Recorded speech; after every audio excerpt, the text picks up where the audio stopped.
샬롬, 류 선생의 구속사 천국 열차, 유도순 목사님의 신구약 성경 파노라마를 낭독하는 시간입니다. 지금은 신명기 파노라마 23장입니다. 여호와의 총회, 여호와의 진중. 요절은 2절. 사생자는 여호와의 총회에 들어오지 못하리니 10대까지라도 여호와의 총회에 들어오지 못하리라. 23장의 중심점은 도표에 나타난 대로 여호와의 총회에 있습니다. 여호와의 총회에 들어오지 못하리라는 말씀이 4번 1절, 2절, 2절, 3절이나 강조되어 있습니다. 그런데 8절에서는 그들의 3대 후 자손은 여호와의 총회에 들어올 수 있느니라 하고 말씀합니다. 이는 23장을 통해서 말씀하시려는 바가 여호와의 총회에 들어올 수 있는 자와 들어오지 못할 자가 누구인가를 말씀하시면서 여호와의 총회에 들어온 자는 어떤 삶을 살아야만 하는가를 훈계하시려는 데 있다 하겠습니다. 그렇다면 여호와의 총회에 들어오지 못한다 하시는 자들은 어떤 자들인가? 첫째 단원 여호와의 총회 1절에서 8절. 첫째 단원의 중심점은 도표에서 보시는 바대로 여호와의 총회에 들어오지 못하리니 하는 말씀이 있습니다. 1. 신랑이 상한 자나 신을 배인 자는 여호와의 총회에 들어오지 못하리라 하십니다. 1절. 레기 21장 20절에서도 불알상한 자나 제사장 아론의 자손 중에 흠이 있는 자는 나와 여호와의 화제를 드리지 못할지니 하십니다.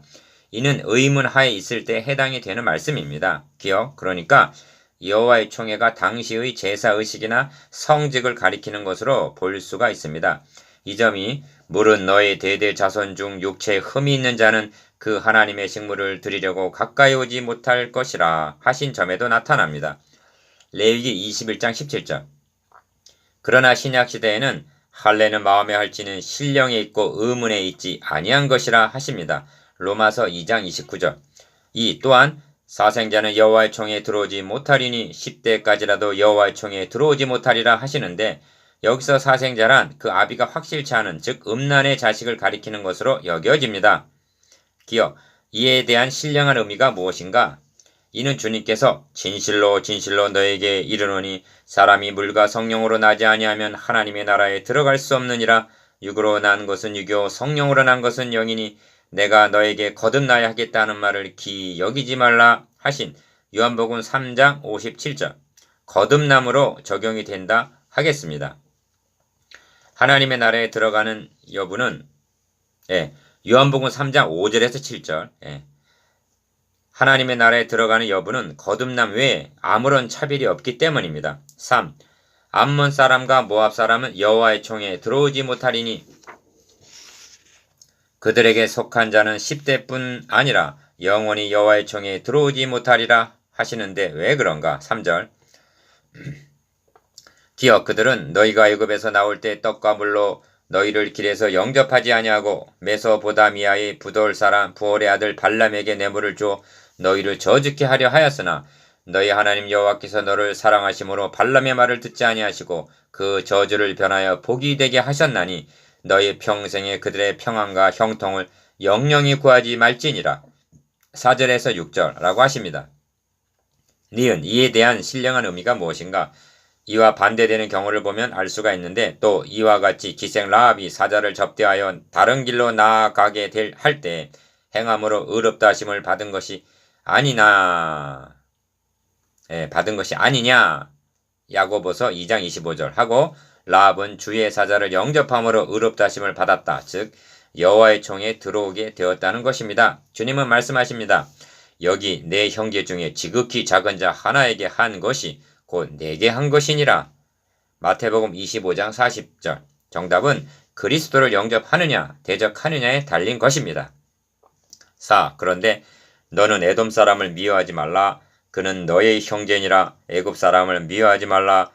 너가 그의 땅에서 객이 되었음이니라. 그들의 3대 후 자손은 여호와의 총회에 들어올 수 있느니라 하시는 것이 아닌가. 7절 8절. 기억, 이스라엘의 입장에서 에돔과 애굽은 누군가? 에돔은 이복 형제요. 애굽은 한때는 요셉을 총리 대신의 위에 올리고 아비 야곱과 형제들을 영접해 주었던 관계성입니다. 하나님의 자녀된 우리들은 많은 사람들과의 관계성 속에서 살아가고 있습니다. 이들 중에는 아직 여호와의 총회에 들어오지 않은 사람들도 있지만 우리의 에돔과 애굽으로 볼 수는 없을 것인가? 니은, 그리고 사도 바울은 이렇게 말씀합니다.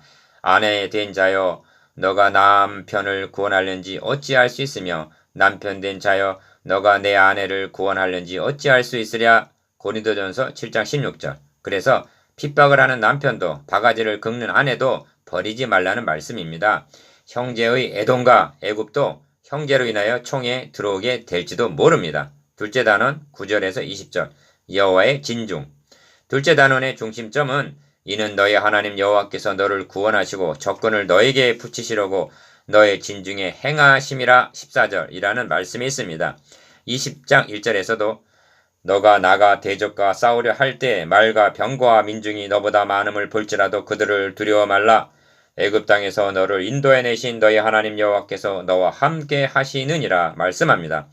여호와께서 진중에 교회에 가정에 내 심령에 계신다면 어떻게 해야 마땅한가를 말씀하시는 것입니다. 5.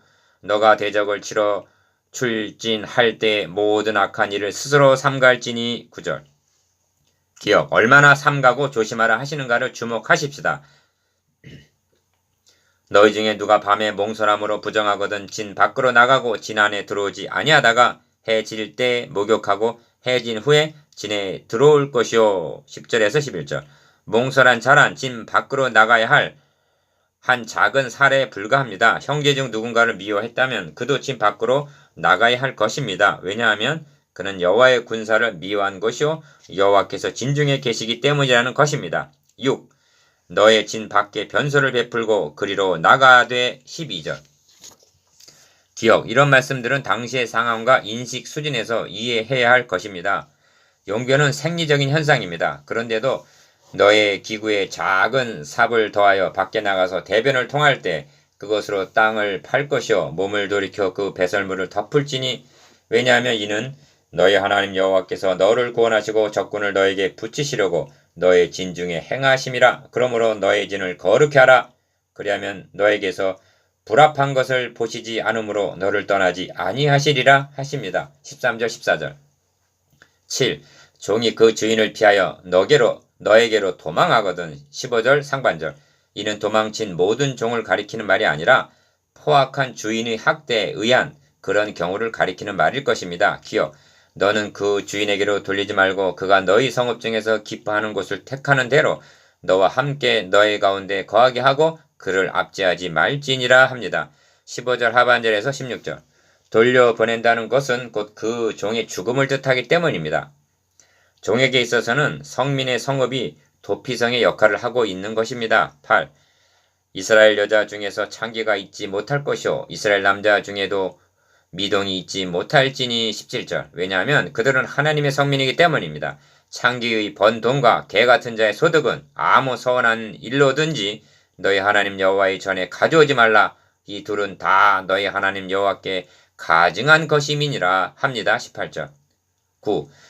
너가 형제에게 꾸이거든 이식을 취하지 말지니 곧 돈의 이식, 식물의 이식, 무릇 이식을 낼 만한 것의 이식을 취하지 말 것이니라. 19절. 왜냐하면 그는 여호와의 총회에 함께 들어온 나의 형제요 여호와의 진중에 함께 소속된 나의 전우이기 때문입니다. 기억, 타국인에게 너가 꾸이면 이식을 취하여도 가거니와 왜냐하면 그들은 금생에서 저희 분깃을 받은 세상 사람들 시편 17편 14절이기 때문입니다. 그러나 너희의 형제에게 꾸이거든 이식을 취하지 말라. 그리하면 너희 하나님 여호와께서 너가 들어가서 얻을 땅에서 너의 손으로 하는 범사의 복을 내리시리라. 20절. 즉 하나님이 대신 갚아주시되 후유되어 누르고 고봉으로 안겨주시겠다는 말씀입니다. 이것이 여호와의 진중에서 살아가는 삶입니다. 셋째 단원 21절에서 25절 사랑의 공동체. 셋째 단원은 서원과 형제 사랑을 담고 있습니다. 10. 너희 하나님 여호와께 서원하거든 갚기를 더디하지 말라. 너희 하나님 여호와께서 반드시 그것을 너에게 요구하시리니 더디면 너에게 죄라. 너가 서원치 아니하였으면 무죄하니라. 마는 너의 입에서 낸 것은 그대로 실행하기를 주의하라. 무릇 자원한 예물은 너희 하나님 여호와께 너가 서원하여 입으로 언약한 대로 행할지니라 하십니다. 21절에서 23절. 기억, 서원한 것 때문에 정죄감에 빠져있는 분들이 의외로 많이 있는 것을 대하게 됩니다.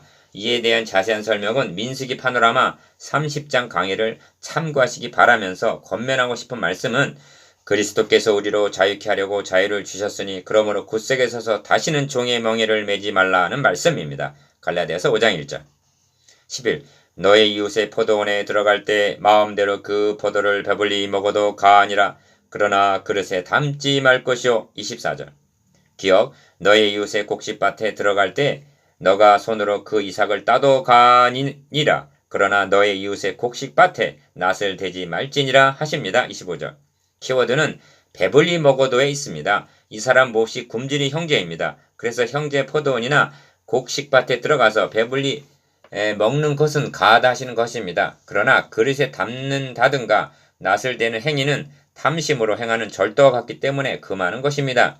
이것이 여호와의 총회, 여호와의 진중에 소속된 자들의 공동체적 사랑의 삶입니다. 니은 이상의 경계가 신약의 성도들에게는 더욱 고차원적으로 적용이 되는 것입니다. 너희가 하나님의 성전인 것과 하나님의 성령이 너희 안에 거하시는 것을 알지 못하느뇨? 누구든지 하나님의 성전을 더럽히면 하나님이 그 사람을 멸하시리라. 하나님의 성전은 거룩하니 너희도 거룩하니라 하십니다. 고린도전서 3장 16절에서 17절. 그런데 현대교회의 실정은 어떤 상태에 있습니까? 12. 묵상해 보겠습니다. 기억. 의문하에 있는 여호와의 총회에 대해서. 니은 여호와의 진중에 소속된 자의 경건성에 대해서. 지긋 서원의 신중성과 복음적인 자유함에 대해서.